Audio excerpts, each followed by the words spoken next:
Olá, em ano eleitoral, o que não falta são especialistas em estratégias para tentar convencer o cidadão eleitor que seu cliente é o mais preparado para o cargo. Mas não é bem assim. A pergunta que se faz é: onde entra o marqueteiro? Quem é esse profissional? O que ele faz com a atividade política? Como ele colabora com o processo democrático? Enfim, para falar um pouco sobre estas e outras indagações, o programa Face do Poder conversa com o jornalista, professor aposentado da UNB e consultor político Hélio Doyle. Ele é um dos autores do livro Marketing Político do Brasil, que teve tarde de autógrafos na quinta-feira, na quarta-feira, 11, no Salão Nobre da Câmara dos Deputados, em Brasília.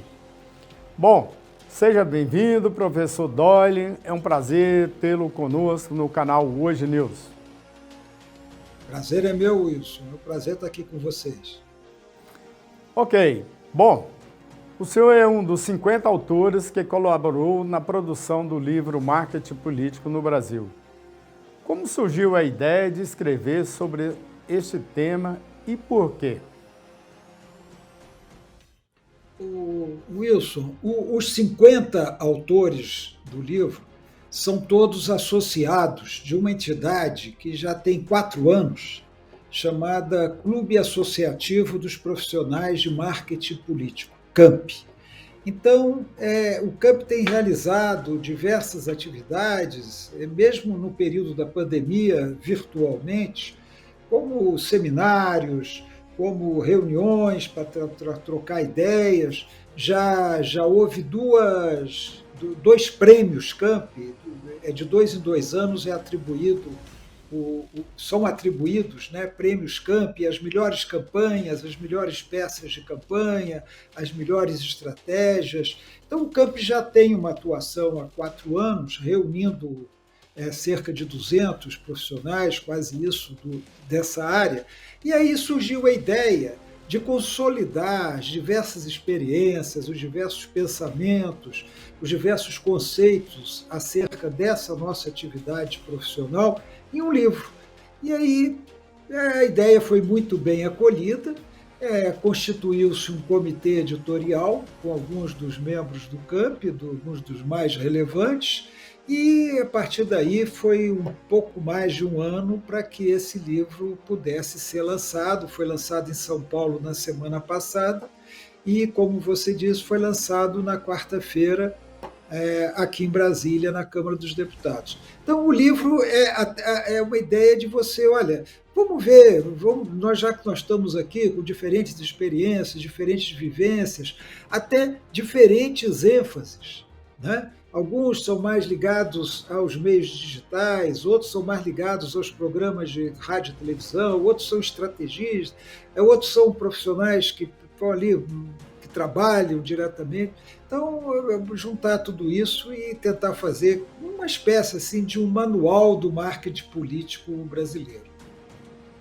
Bom, professor Doyle, na sua avaliação, essa soma de experiência entre profissionais, ela pode ser aplicada genericamente em campanhas eleitorais, principalmente agora que nós temos aí uma campanha majoritária, presidente da República, governadores, Congresso, enfim, e assembleias legislativas e Câmara Legislativa do Distrito Federal. O senhor acha que pode ser aplicado genericamente ou cada caso é um caso? Wilson, a gente sempre diz que cada eleição é uma eleição. Ela dificilmente se repetem as circunstâncias, o contexto político, o momento que o país vive.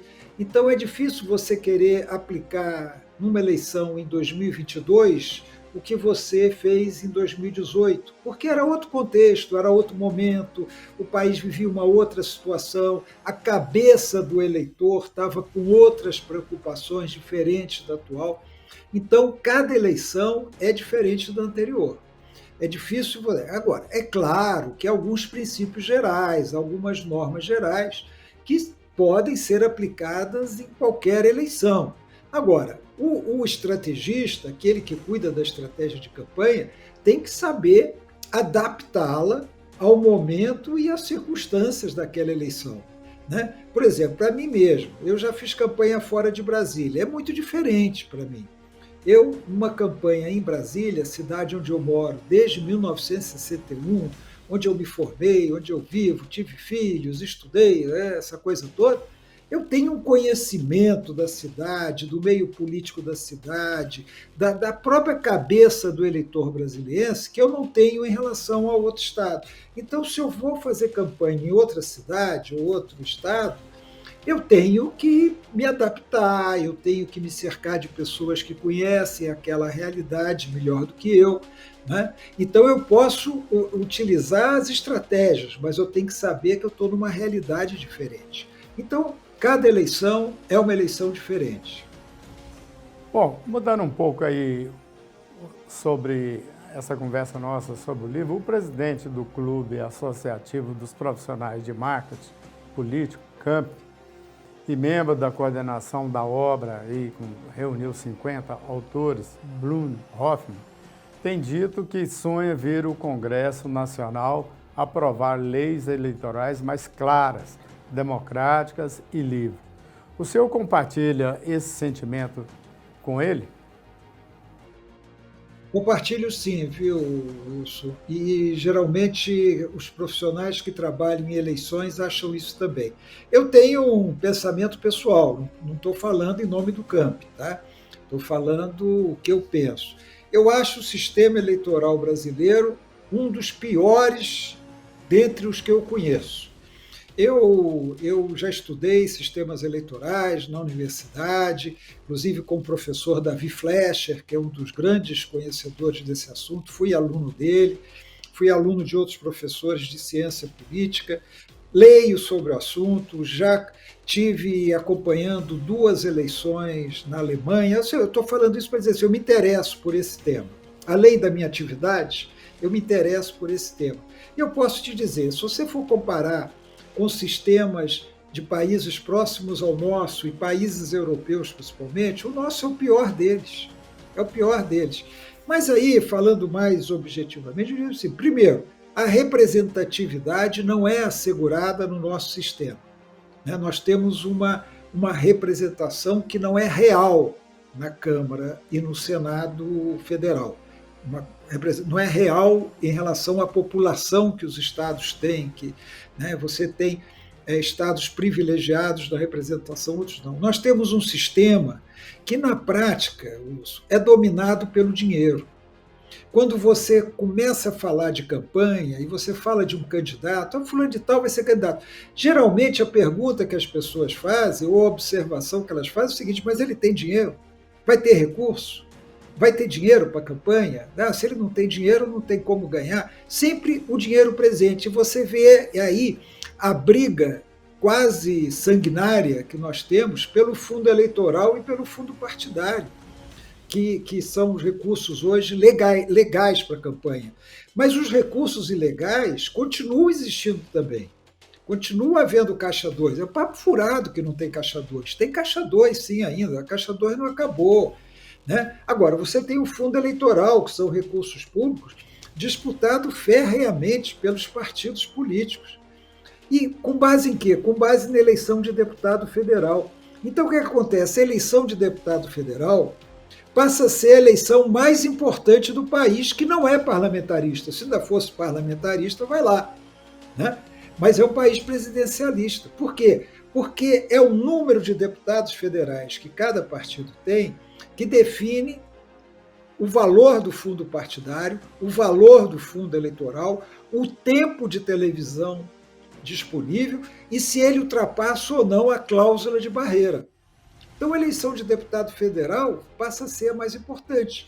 E você não tem identidade partidária, os partidos não têm identidade clara. Enfim, se eu fosse falar aqui de todos os problemas, nós ficaríamos a tarde toda.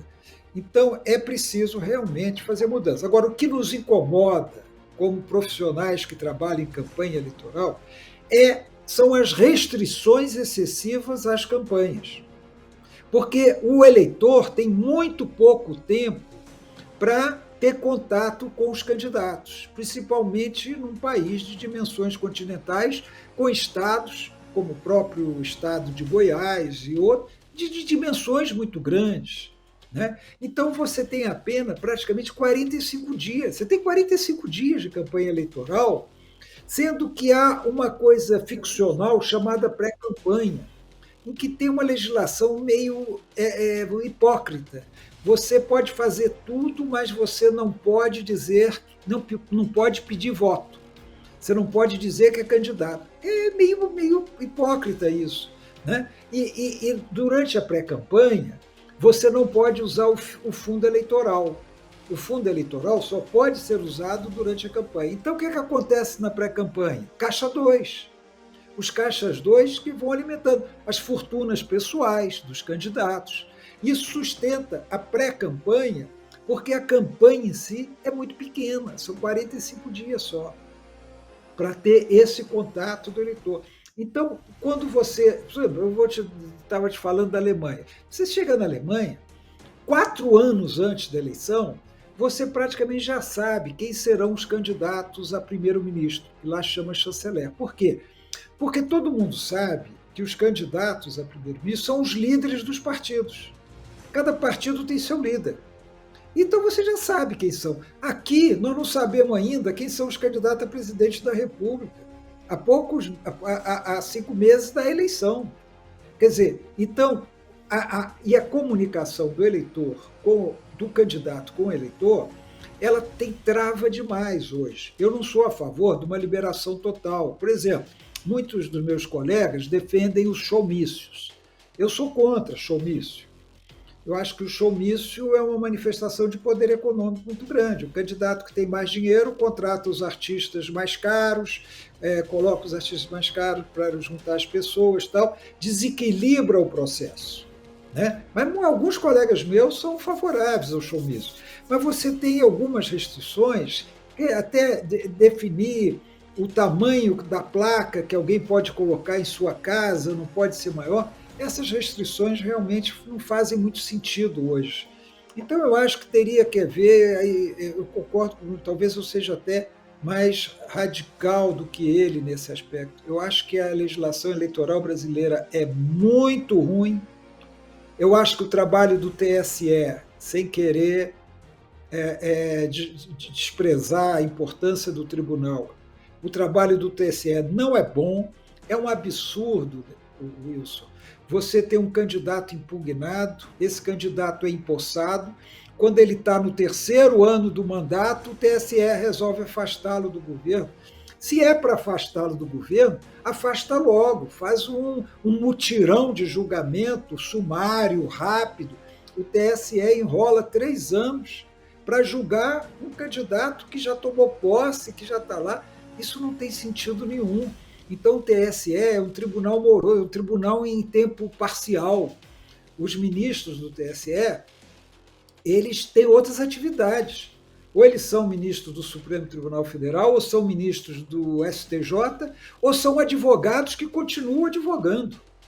Eles trabalham algumas horinhas à noite no tempo que sobra. E aí nós temos esse acúmulo de processos e a impunidade. Aí você acaba tendo a impunidade, porque os julgamentos são protelados, o cara já tomou posse, ou então o outro foi prejudicado, não pôde tomar posse em função de uma decisão do TRE, e o TSE vai julgar 3, 4 anos depois. Então, assim, eu faria uma mudança radical no sistema eleitoral brasileiro. Acho que abrangendo, inclusive, o próprio funcionamento do Tribunal Superior Eleitoral. Veja só, né, não estou contestando, Wilson, não estou contestando urna eletrônica, não, tá? Não estou, mas o TSE merece muito reparo. Ok. Bom, professor, uma última pergunta. O livro Marketing Político no Brasil vai ter lançamento também nas universidades? A comunidade acadêmica normalmente interessa por esse tipo de publicação, principalmente na área de comunicação. Olha, Negrão, desculpa eu estar te chamando Negrão, que eu faço um programa com o Negrão, João Negrão, jornalista aqui de Brasília, então estou habituado ser meu interlocutor. Então, eu já te chamei 2 vezes aqui, Wilson, e nós nos conhecemos, acho que desde a década de 80, né? Sei lá, Bastante. 90. A ideia é o seguinte: o livro foi editado pela Geração Editorial. Então, essa editora está programando eventos de lançamento em diversas cidades, capitais. Mas o CAMP também está programando lançamentos. Eu não sei se já tem previsto em alguma universidade, mas certamente você tem toda a razão. Isso é de grande interesse. Eu mesmo tenho vários alunos, ontem até eu encontrei alguns deles lá no lançamento, na quarta-feira, eu encontrei alguns deles que se dedicaram, se formaram em jornalismo, se formaram em publicidade e hoje estão dedicados ao marketing político, ao marketing eleitoral, trabalhando com políticos e tal. Então, certamente, eu acho que esse livro interessa muito aos estudantes, aqueles que pretendem trabalhar nessa área. E o lançamento em universidades é muito positivo nesse aspecto. Ok, Hélio Dolly, muito obrigado aí, professor, e sucesso na divulgação do livro pelo país e eu espero que também chegue até as universidades. Eu que agradeço, foi um prazer estar aqui com você. Seu obrigado. Bom, obrigado pela companhia e até a próxima. Deixe o seu gostei ou não, sua participação é muito importante para o Hoje News. Nos acompanhe também no portal hoje.com, Instagram e no Facebook. Até!